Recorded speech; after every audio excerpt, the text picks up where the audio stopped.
Good morning, traders, and welcome to the daily call today, Friday the 20th of January. Before we get started, as always, please understand that any advice in this session is of a general nature only and that your personal circumstances have not been taken into consideration.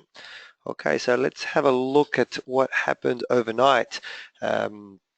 Essentially, we had the Aussie dollar came in, and the employment change came in at 13.5K. As the employment situation in Australia really remains remarkably robust despite the slowdown in the demand from China. Essentially, even though the unemployment rate came in a little bit higher than the forecast, it still stayed around that 5.7-5.8%. All this basically led to a fairly positive day for the Aussie, but we still haven't broken through that 76 handle as we're coming up to test that again. So we'll see what happens. I think the next movement is largely going to depend more from the US data side than from the Aussie data side. Okay, in Europe overnight, we had the minimum bid rate. Basically, the central bank did not change interest rates, remained at 0%.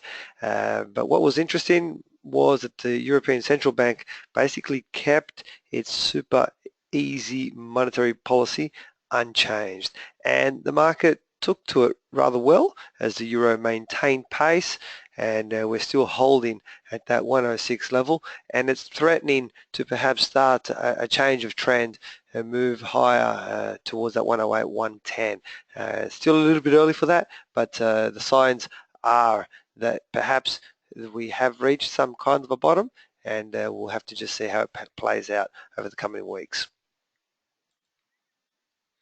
In the US overnight, essentially we had building permits coming pretty much on song.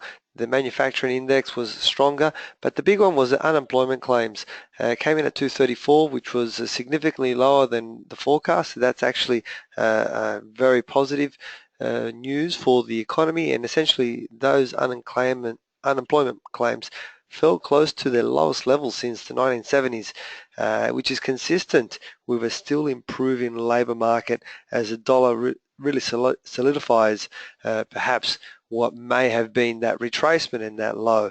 The next big question will be the induction of the president-elect, and to see particularly how those first few weeks take place and what he says, what his intentions are, will really give the dollar some direction. Also, we had the crude inventories, which went up significantly, 2.3 million to the 0.1. This actually affected the Canadian dollar overnight as the NZDCAD kept on rising as the Canadian dollar keeps losing pace at the moment. All right, so it is time for our chart of the day, and today I could not go past the New Zealand the New Zealand CAD chart, and this is one of those rare occurrences. I normally will, if I see this trade, I always like to participate in it. It's a statistical trade which is based on a minimum of 7 consecutive days in one direction. As you can see here from my chart, essentially I have got 1, 2, 3, 4, 5, 6, and 7. At the time of this recording, this candle is just about to finish. I've got about 5 minutes left.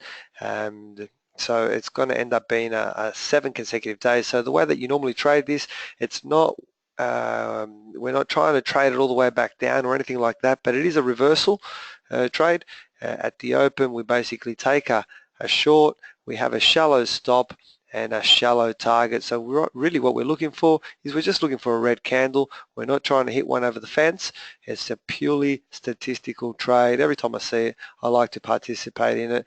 That's the trade of the day, or the chart of the day for us today, Friday the 20th. It's the New Zealand CAD on a daily chart, 7 consecutive days just completed.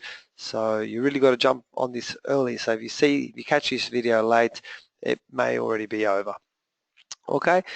All right, so what's happening in the last session of the week? Essentially, we have today, Miss Yellen will speak roughly 12 o'clock.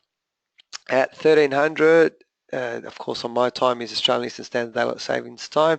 We have China data, we have GDP and industrial production numbers. This of course can influence our own Aussie dollar. Later in the evening we have retail sales, GBP.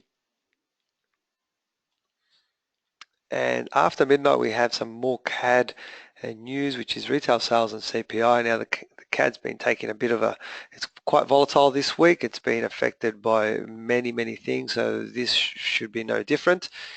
And of course this one's going to be tentative. We don't know exactly when. I think it's around about 3 a.m. my time, but basically the new president-elect will speak, and of course this will have an impact on the final session of the week, but more so perhaps it may have a bit of gap in nature over the weekend. So please, if you're holding any US positions, just take note of that and just apply correct risk management. That's all we have for us for the last session of the week. As always, please feel free to contact us if you have any questions. Follow me on Twitter at ChatFX for trade setups and breaking news. Most importantly, hope you'll have a fantastic trading day. Have a great weekend, and I will speak to you all on Monday. Bye for now.